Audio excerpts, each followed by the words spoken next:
La vida de Marcial Maciel es la de un depredador sexual investido, disfrazado de pastor.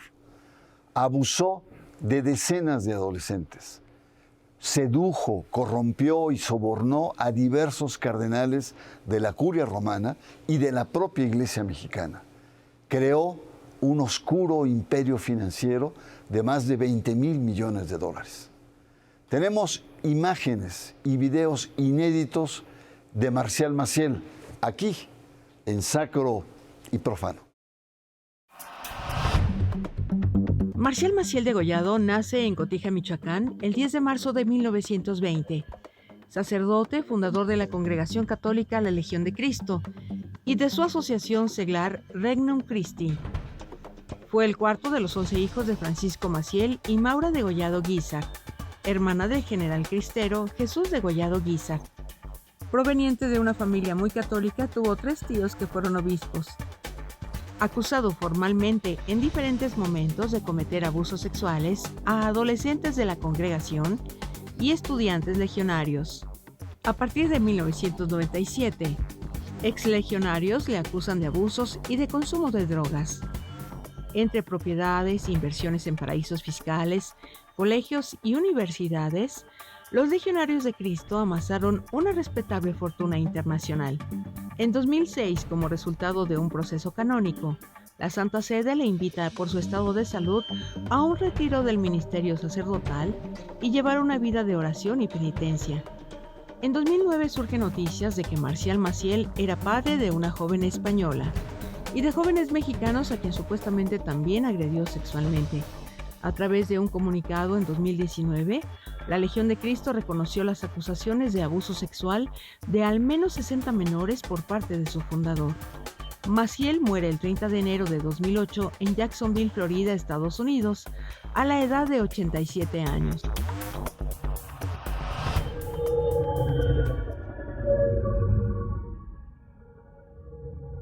Muy buenas noches. Hoy tenemos un programa especial. Veremos imágenes inéditas, nunca vistas, sobre Marcial Maciel. Un hallazgo de más de 20 videos inéditos por parte del destacado periodista Emiliano Ruiz Parra, a quien agradezco su presencia y confianza en este espacio. Emiliano, has dicho en otros espacios que tuviste la suerte del periodista. Estabas en búsqueda de otro video y encontraste esta mina que nos muestra a un personaje siniestro en la vida de la iglesia. Cuéntanos, ¿cómo descubriste estos videos? Con mucho gusto, Bernardo. Te agradezco la invitación a conversar en tu programa. Efectivamente, yo soy un escritor y periodista con mucho interés en la historia de Marcial Maciel de la Legión de Cristo. Me parece que sintetiza su historia, la historia de las élites mexicanas y también romanas, vaticanas. Y yo sabía que había un documental que Maciel había hecho en los tempranos 50 sobre la Legión de Cristo. Me interesó mucho y empecé pues a... ¿Qué Barba te lo indujo? Me lo platicó. Sí, José Barba, uno de los primeros denunciantes de Maciel, me dijo, oye, pues está esto, existe, ¿no? Entonces lo empecé a buscar y nunca lo encontré. Sé que existe, que anda por ahí, pero di con esta otra mina de oro, como tú la dices, mina de oro en términos informativos, en términos históricos. Es un gran documento. Es una serie de televisión en donde Marcial Maciel es el protagonista, es la estrella, y se cuenta su historia como si fuera un santo, como él siempre quiso que se contara. Esta serie se grabó a principios del siglo XXI, entre 2000 y 2003, incluso hay algunas tomas hechas en 2004, y lo que hacen es contar la historia de la Legión de Cristo y la historia de Marcial Maciel en clave hagiográfica, como si fuera la vida de un santo. Son, efectivamente, los que yo tengo son 19 videos, la mayoría están entre los 17 y los 27 minutos, hay algunos otros más breves. Casi siempre Maciel está presente, hay una voz en off contando la historia, y quien aparece como productor ejecutivo y quien es el narrador de la mayoría es el padre Evaristo Sada, que es uno de los hombres, digamos, que fueron más cercanos a El Maciel. financiero de los legionarios. Sí, un hombre que estuvo, digamos, en la entraña financiera de la Legión de Cristo. Y bueno, a mí me parece un documento muy interesante, muy importante. ¿Pero qué sentiste cuando viste al Marcial Maciel versión legionaria, ¿no? Yo imagino que debe haber sido una respuesta frente a los ataques cada vez más duros. No ataques, evidencias que emergían de esta vida depravada que tenía Marcial Maciel, y era una respuesta, ¿no? Efectivamente, a mí me parece que esto es lo clave y por qué creo que es importante que lo platiquemos y lo demos a conocer en tu programa, porque creo que es parte del mecanismo de encubrimiento de la Legión de Cristo. Recordemos que José Barba y los 8 fantásticos, los denunciantes, denuncian en 1997. Efectivamente, estas escenas, esta serie, se graban años después, es decir, hay la intención de darle una respuesta a las víctimas descalificándolas, diciéndoles lo que tú dices no es verdad, ¿no? La verdad es esta historia idílica de un Maciel santificado. Que decían, por sus frutos los conoceréis, ¿no? Entonces no es posible que sea un perverso cuando ha hecho tantas obras, escuelas, universidades, apoyos, fundaciones, ¿no? No puede ser, ¿no? Que era un poco el run que había entre las élites mexicanas e internacionales, ¿no? Estos quieren hacer daño no solamente a Maciel, quieren dañar la iglesia. Fíjate nada más qué nivel de argumentación y de cinismo tenían. Sí, tuvieron que inventarse una conspiración, ¿no? Que nunca tuvo mayor asidero porque nunca existió, de un supuesto daño a la iglesia, de personas que además seguían siendo católicas, ¿no? Y seguían muy dañadas en su alma por lo que les había hecho Maciel 40 años atrás. Entonces, efectivamente, es muy interesante ver cómo se ponen en juego un montón de recursos para construir a Maciel como un rockstar de la televisión, y la serie quedó enlatada. Al final se decidieron a no transmitirla. Eran tal las evidencias que era imposible que saliera. Bueno, vamos a nuestro siguiente bloque, vamos a ver ya los fragmentos que están en posesión de nuestro invitado. Y lo interesante es que estas escenas que vamos a ver son escenas que por primera vez en la televisión mexicana van a estar presentes. Vamos a una pausa, regresamos y usted está en Sacro y Profano.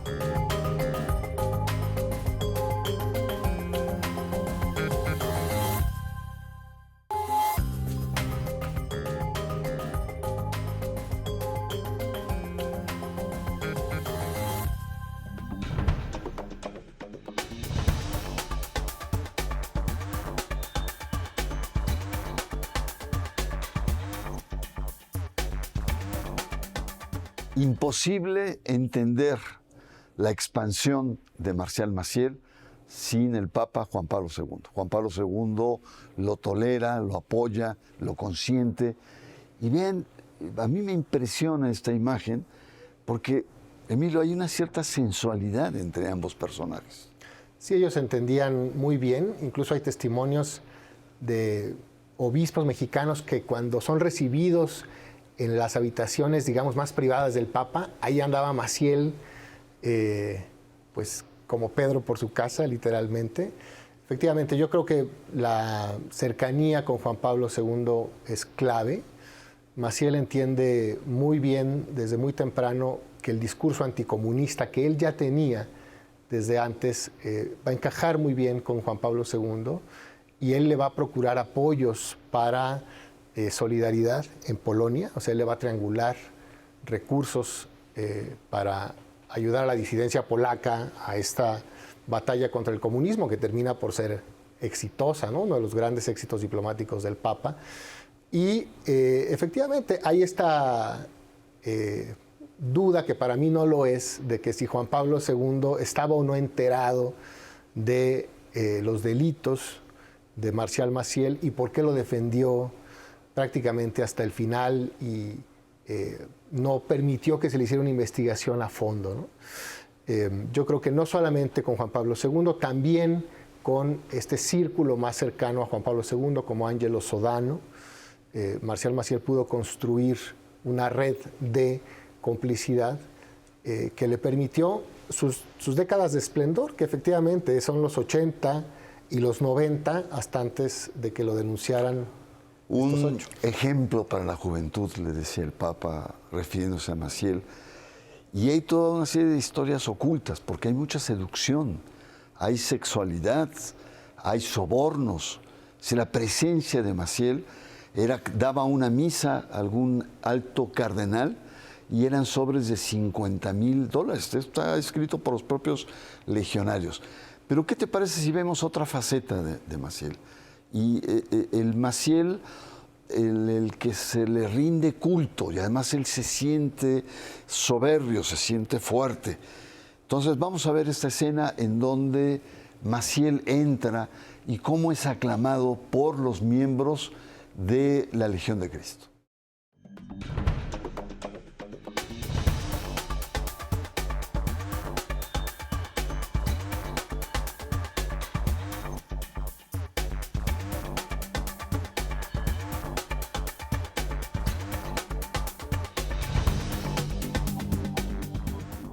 Emiliano, culto a la personalidad.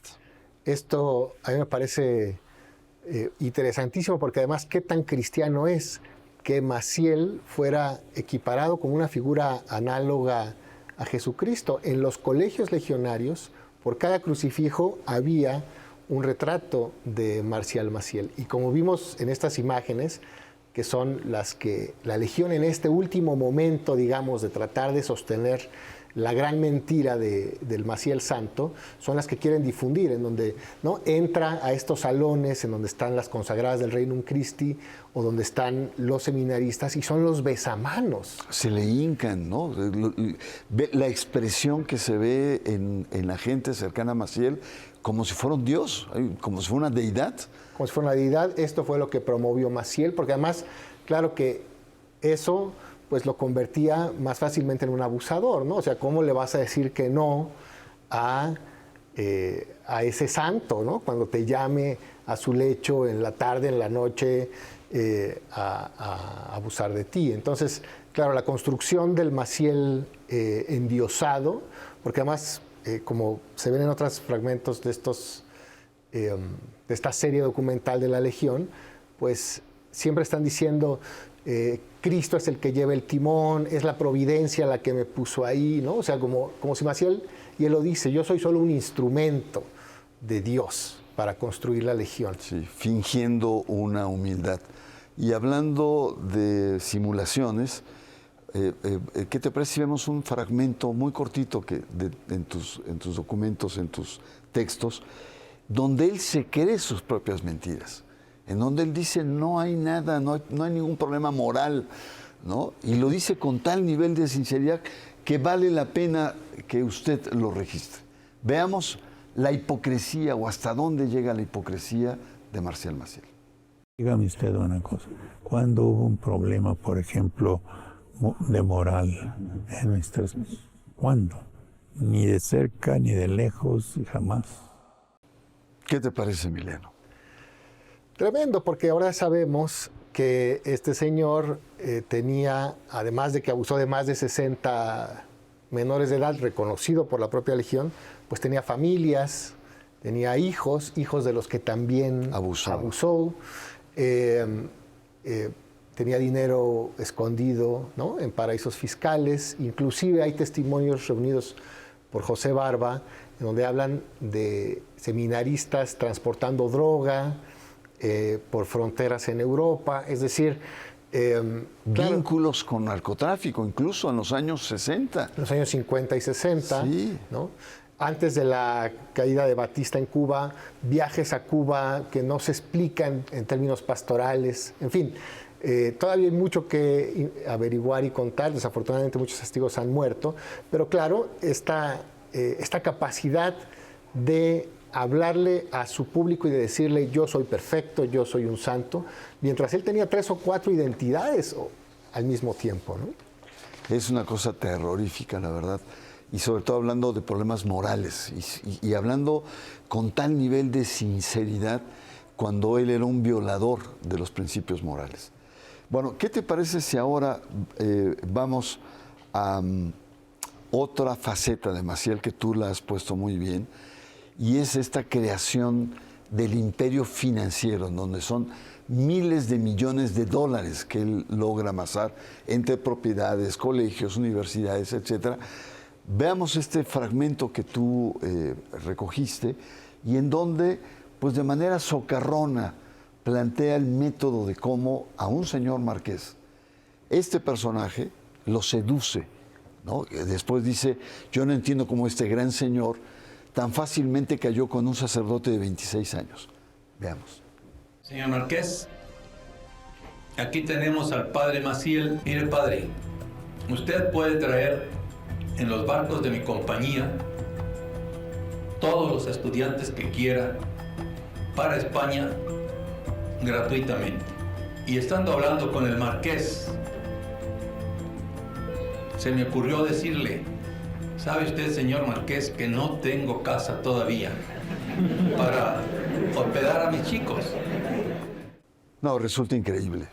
Sí, específicamente este fragmento que acabamos de ver, que me parece que no tiene desperdicio, es esta alianza que hace con el franquismo, porque Maciel llega al Marqués de Comillas gracias a Alberto Martín Artajo, que era el ministro de Exteriores de Francisco Franco.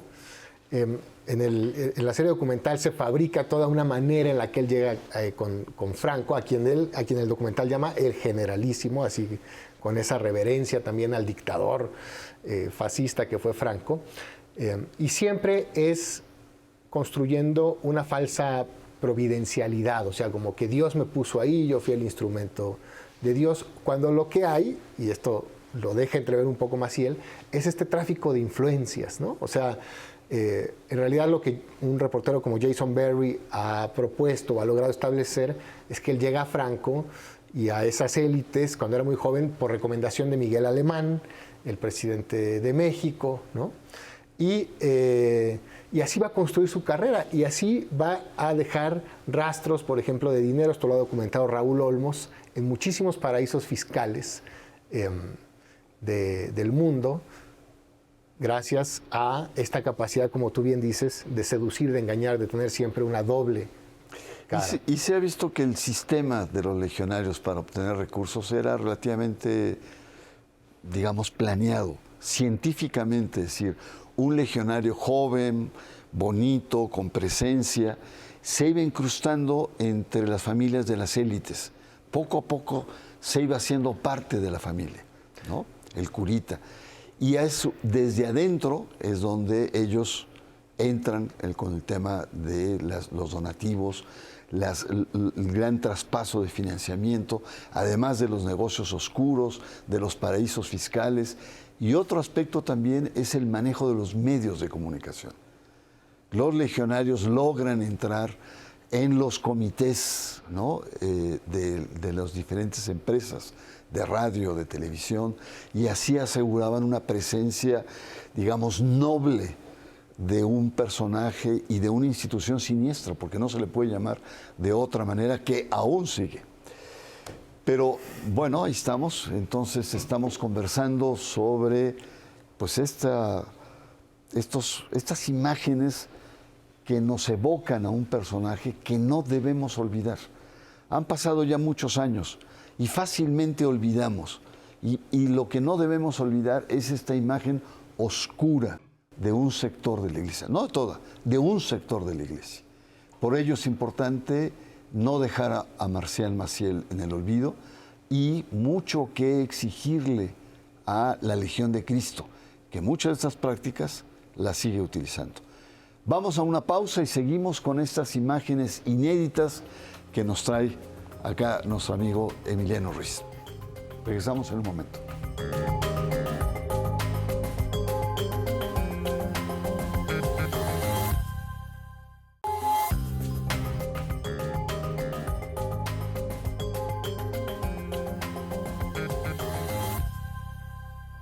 También, por circunstancias muy especiales, ocurría que los seminaristas bajaran a distintas horas, en los recreos o en las tardes o en las noches o en las madrugadas, a hablar conmigo por el testimonio de nuestros jóvenes.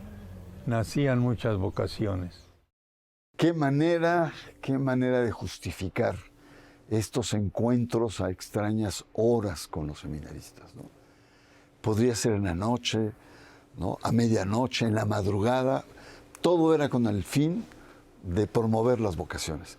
Qué nivel de cinismo de este señor, la verdad, ¿no? Sí, y rompiendo las reglas de la propia legión, en donde había que acostarse, ¿no?, a determinada hora, y ya de ahí se apagaban luces, efectivamente. Y me parece que es muy interesante, porque no solamente este es un documento histórico con mucho valor, por cierto, importante que vayamos sobre documentos históricos, porque los legionarios han dicho que no van a abrir nada. Están apostando por el olvido. En 50 ¿no? años, entonces sí hay que ir, pero también es algo muy presente, muy contemporáneo. En Chile, por ejemplo, hay víctimas de sacerdotes legionarios que fueron violentadas en 2009, 2010, ¿no? Entonces, y que están en este momento haciendo una denuncia pública, haciendo una denuncia civil. Entonces, no es, digamos, esto un asunto que haya pasado hace 50, 70 años. Las víctimas tienen ahora 30, 35 años, las más recientes conocidas, no sabemos otras más actuales. Entonces, esto no es solo un tema histórico, ¿no? Estos materiales de gran valor, que hemos visto aquí, también se usaron para adoctrinar a las consagradas y a los sacerdotes legionarios en las casas, en los seminarios. Entonces tuvieron, digamos, una difusión interna importante, y sí se publicó con todas estas versiones un libro que también ya quieren enterrar, que se llama Fundación Historia y Actualidad. Pero entonces hay mucho todavía por reconstruir de esa doble historia, la que nos han querido vender y la real. Finalmente, para cerrar este primer capítulo, Emiliano, ya de periodista a periodista, ¿cómo conseguiste estos materiales? Bueno, es que hay personas que se sienten muy lastimadas con lo que pasó, ¿no? Con lo que pasó, que posiblemente no fueron quizá abusadas sexualmente, pero sí fueron abusadas psicológicamente, ¿no? Y económicamente a sus familias les extrajeron todos sus recursos. Entonces es gente que quiere que se haga justicia, que quiere que se sepa la verdad, y que en algún momento tuvieron acceso a esta información, a estos documentales, y que pues me han pedido que como periodista, y también por eso yo te lo he pedido a ti, ¿no?, que ayudemos a que se sepan las cosas, que se ventilen, se transparenten. No como la verdad, en este caso. Pues llegamos al final de este primer capítulo. Agradezco la disposición, la confianza de Emiliano Ruiz, pero esto no se acaba. Aquí tendremos segunda y quizá tercera parte de estos videos inéditos sobre uno de los personajes más siniestros y que seguramente existen actualmente en la Iglesia Católica. Hasta la próxima semana. Soy Bernardo Barranco y le espero en Sacro y Profano.